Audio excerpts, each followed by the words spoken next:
we are at the next edition of the Cranky Curmudgeon's Corner. We have a discussion tonight that is going to analyze the Trump supporter. With us tonight is Thaddeus Polhamus. Say hello, Thad. How you doing? And Judy Donegan. Hello. There you are, Judy. We see you now. And from the so blue Erie, Pennsylvania, Daniel Thomas. Dan, Hi. Congratulations on turning your city and your county blue up there. It was my 6 Biden signs all by themselves. Okay, we're gonna talk about the Trump supporter, and I have some pretty, I guess I'd have to say nasty questions regarding someone who believes in Trump. So I'll just get right to it. But before going to the questions, I'm going to start with this important historical fact. Adolf Hitler did not load 6 million Jews onto train cars destined to death camps by himself. He had help from a sizable percentage of the German citizenry who believed that killing all those Jews was good for them and chose to help Hitler achieve his mission. So this phenomenon that we just experienced with the Trump presidency in America does have at least one significant historical precedent. Of all the horrible things Trump said and did during his time in office, the most horrible in my mind is the separation of young immigrant children from their parents, and then losing track of the deported parents so their children may never reconnect with them. I guess the number is up to 666 that they just found out of children who have lost total connection with their parents. Here's my question. Do you think that those Americans who support the policy of child separation believe it is a good policy on its own, or do they believe it is good because Trump did it? Judy, what do you think? Well, I think that probably Trump supporters were not fond of immigration even before him. But I think that obviously he capitalized on those feelings that I suspect were there and made them worse. But I just wonder, before Trump, I can't imagine that those people would have thought that separating children from their parents was okay. But they were convinced by Trump and Stephen Miller that somehow it was the parents' fault. They shouldn't have brought the kids in the first place, or they weren't really their kids, or all those myths we heard. I think before Trump, that would have been a step too far. But after he got through convincing them, then it seems to be okay with many of them. So I think it's sort of a combination. They were prone to believing things about immigration, but he capitalized on it. Dan? Well, I think that the average Trump supporter didn't care about this particular, or how the average Trump supporter cared about immigration, as Judy described. The average Trump supporter did not have a solution. And because their Führer offered them a solution, they went with it. I do not believe that any of them independently care about how the solution was implemented. But I do think that they support it because it came from Trump. Trump can do no wrong. But the hardcore believers in that mindset are getting smaller and smaller, and that's why Joe Biden had such a huge popular vote victory, because he stripped away the people who were remotely okay with Trump being Trump. But I do think that there were adults in the room when he was making these decisions on immigration, and I think that some of his worst instincts were curbed a little bit. I heard that he wanted to just shoot people crossing the border. So I think that family separation was better than that, but not by a whole lot.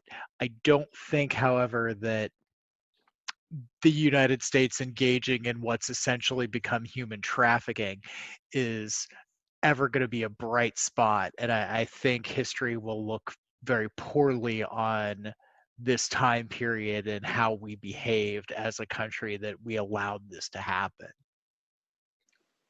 Thaddeus, before I go to you, I want y'all to think about parents who maybe like a family, a couple, say a married couple with kids who voted for Trump.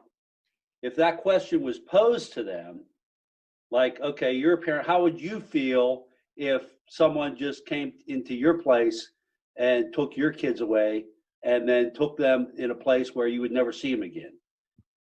How do you think they would react to that kind of question? If it was you having your kid stripped away from you, how would you feel about that? So Thaddeus, if you could comment on both of those questions, I'd like to, and if anybody else wants to come in at the end about that second follow-up, I'd like to hear that too. Go ahead, Thad. Well, as a parent with kids, I am not currently, but a parent with kids who is a Trump supporter would look at this and say, those are those brown kids down south. They are not my kids, so I'm not really concerned about them. I do think that Trump was giving his his final solution with those kids, his version of the final solution, and his fans were willing to say, well, whatever he does is right. As Daniel said, Trump can do no wrong. Therefore, whatever he's doing must be right because he did it. But as a parent, I don't think that a parent of little white kids in middle America who are Trump fans are going to think that this had anything to do with their children. It's happening to other people of other race, and therefore it's never going to possibly happen to my family. I think that's how they get around it. Judy, Dad just threw in like a pretty profound racial component to my question about asking someone personally, how would you feel if it happened to your kids, you and your kids? What do you think about that? Well, I think I agree with him. I think it's easy for a lot of us, and particularly probably, let's blame the Trump supporter, but to think somehow, to not imagine that family ties are as close in some cultures as they are in ours, even though we see lots of evidence that they are. So I kind of think we do. It might be a white superiority thing again, that somehow we have more profound parental feelings than other people. I don't know how they explain it. It's astonishing, really. Are you astonished, Dan? I'm not astonished because the racism is not as overt as it's being said here. What we justify it and we dehumanize these people by making them criminals. They're not immigrants. They're not asylum seekers. They're illegal aliens. So by definition, them being here is just committing a crime. So I, as a Trump supporter with my 2.25 kids, or however many kids you're supposed to have today, that wouldn't happen to me because I don't go commit crimes. It doesn't matter that maybe I abuse my prescription drugs or maybe I buy marijuana down the street. Those are not crimes because I, as the nice white American, commit those, and nobody ever gets in trouble for that. But these people sneaking across the border into my country, they're by definition bad people because they're actively criminals and becoming illegal aliens. So it's very easy to justify. They stopped being parents, they became criminals, and their children are just accessories to the crime. So then the further logical leap is it's better to raise these children away from their criminal parents. So that's how they're justifying it to themselves. It's not, they won't ever say out loud, it's because they're brown. They're saying it's because they're criminals. And if Gotcha. you don't want to get in that kind of trouble, don't be in that situation. Well, of course they don't say it, but I wonder if it underlies it. And it's also, back to what I said, the Trump people have done a good job of emphasizing this criminal behavior to the point where I think we heard for a while that maybe these weren't even their children. They were bringing kids thinking if they crossed with a child, they wouldn't be stopped. So that adds to what Dan is saying. I mean, that would be subterfuge at least, if not criminal behavior. And sort of, it's kind of like they got what they deserved. I decided a while back that modern day ideological assessments have more to do with name calling with pejorative terms than actually examining the nuts and bolts of policy. It's so much easier to condemn the Green New Deal as a radical far left liberal agenda than to look at the economic benefits a climate friendly infrastructure investment would bring. Any debate involving details quickly becomes too boring for today's instant gratification attention spans. Trump was the master at trashing policies as horrible without ever explaining what it was that made it so horrible. It worked wonderfully with his base. How can we get back to intelligent discourse about issues? Or are we permanently stuck in this current paradigm of politics of insults and name calling? Can we get out of this, Judy? Well, I'm not sure. You know, you read a lot of things. Trevor Noah, you know, that great South African American philosopher, had a thing on it the other night that, you know, it's easy to go around saying, well, the election was rigged. But if they're asked in what way, how did they do that? Or as the judges, once you get to court, I just read a great little bit of a transcript from, I think, from the Pennsylvania case, where the judge asks, well, you know, what evidence do you have? Well, of course, or how many people were, how many observers were you allowed to have in the counting places? And the lawyer, who once immediately recognizes he probably shouldn't lie to the judge because that leads to sanctions, said it was not zero. I mean, what kind of answer is that? Right. And you know, the judge was having none of that. But I don't know, somehow these people have to be challenged by the question getting at the details of what's behind what they're saying. And it makes me think that if we're ever going to get out of this, somehow we have to train children to ask why. You know how they love to ask why anyhow.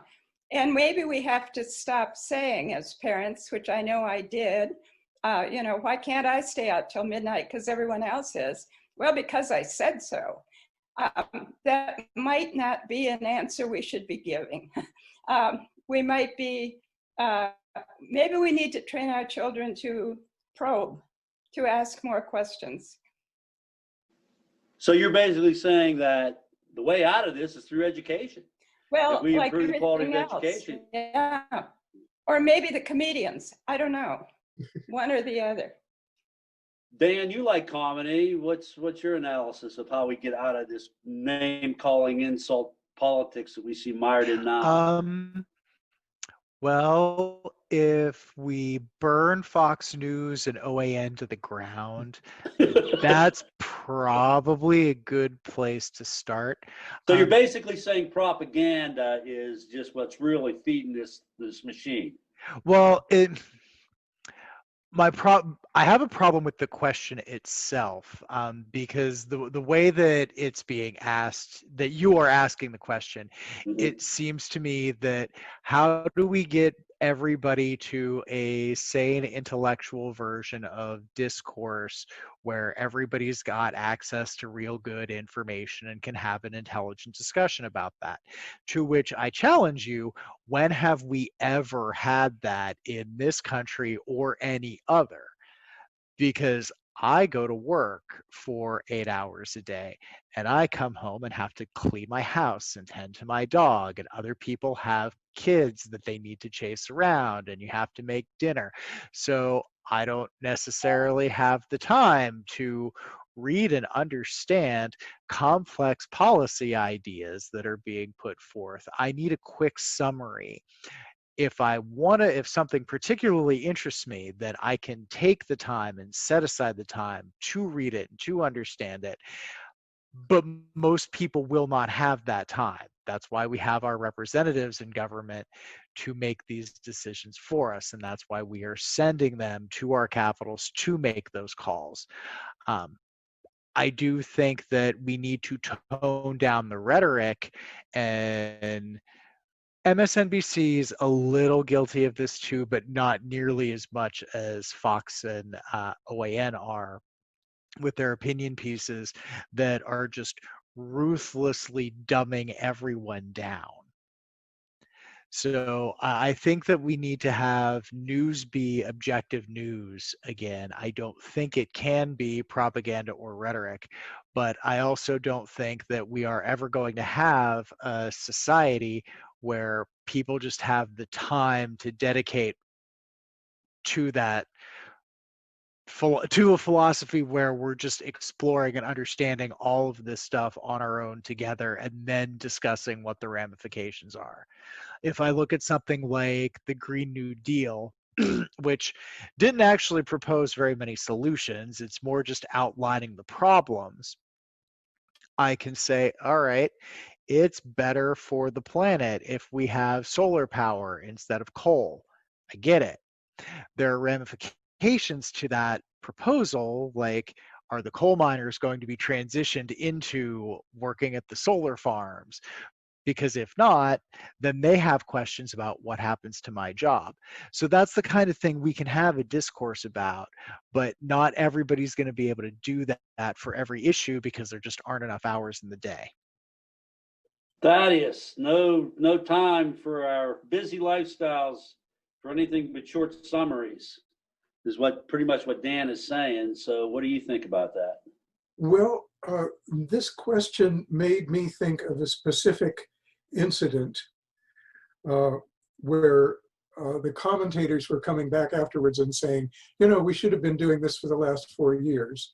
A couple of weeks before the election, President Trump Hurts to say it out loud. I guess it still hurts to say it out loud. He was on a press conference, and he was saying, somebody was saying something had to be investigated, and he was saying, well, when are you going to start investigating the huge, heinous crime that Barack Obama committed? It's the greatest, most serious crime that any politician has ever committed in the history of the United States. And somebody said, what crime are you talking about? He said, you know what it is.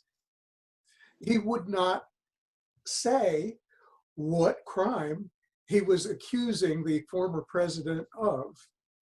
And that is, he's playing propaganda there. And what was happening that he didn't like in that presser, and he did, cut it short, was that one after the other of the reporters were asking him for specifics.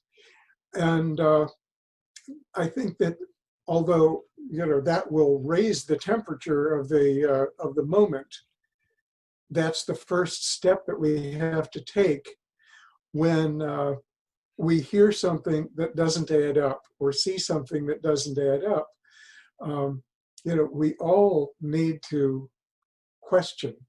We need to go back and say, what exactly is that bill supposed to accomplish? Or what exactly are you accusing your detractor or whatever of doing? And, if we don't ask for specifics, we're not going to get anywhere. We're going to be constantly constantly living our lives by the headlines instead of by the bodies of the stories. That was Phil Rucker of the Washington Post that you're referring to, Thad, was asking that question that day at the press. So I'm taking from what you're saying is that the press has a responsibility or has more of an opportunity to ask these questions because of their access to these public figures. Right, they're speaking on our behalf when they're asking questions of our public officials. I can't get past the notion that racism is rooted in jealousy and fear that the rise of certain ethnic groups to a more equal status in society diminishes the status of the race who feels that their superiority is an entitlement. Clearly, there is a stream of racist consciousness throughout the Trump base that the Donald unleashed, whether they want to admit it or not. To what degree do you rate racism as the main reason why someone would support Trump? I think we talked about this a little bit earlier about the little brown children didn't really matter as much at the border because they weren't white. So Thaddeus, I'm going to go to you first there. What about racism? What degree do you think the Trump base is tied up in that mindset? I think that racism is in the long game for the Trump base, because I may be wrong about this, but I think one of the great reasons why many people voted for Trump in 2016 was to vent their rage at having to live with an African American in the White House for 8 years. So it's very important. Of course, they will have other things to say. Well, it was because he's a Democrat and all Democrats are bad, or something like that. But there's something in there, there's been something of an undercurrent in just about everything that has been said, that they're willing to give a shot at the very worst possible white person as an antidote to somebody who turned out to be just about the best possible black person. Judy, what's your analysis of that race issue as far as being part of the motivation of a person believing and voting for Trump? Well, immediately after the election, when I saw how many people had actually voted for him, and it's getting less awful as we go on, but I was appalled by those numbers.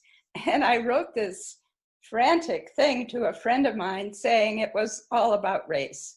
But as I think about it now, I think at that time I thought race was the umbrella under which everything else fell. But now I think it might be white privilege, or the privilege that we have had all these years. And race is a part of that. I mean, we attack racial groups to keep them down. That seems to be the thing. And the reason I've switched to just the sort of white privilege is that I think we did the same thing with the Irish. We probably did the same thing with the Italians. There's a way for the privileged class to try to stay in power. And that means there has to be, I once read a long time ago, that people feel better, some people, not all people, feel better if there's someone beneath them on the hierarchy of things, and they want to continue to have that. And I agree with that, is that if race is part of that, that you can feel better. I mean, this sounds so horrible, but being white in America, that having a very wonderful African-American president is really too much to understand.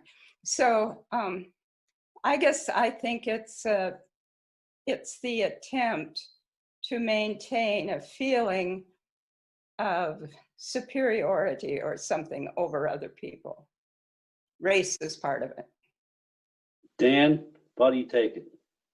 Well, there's definitely a racial component, and every white power group has fallen right in line behind Donald Trump. So that should make it quite obvious that there is a racial component to it. But going back to what Judy said, these people, not necessarily groups, but these people are trying to protect their privilege.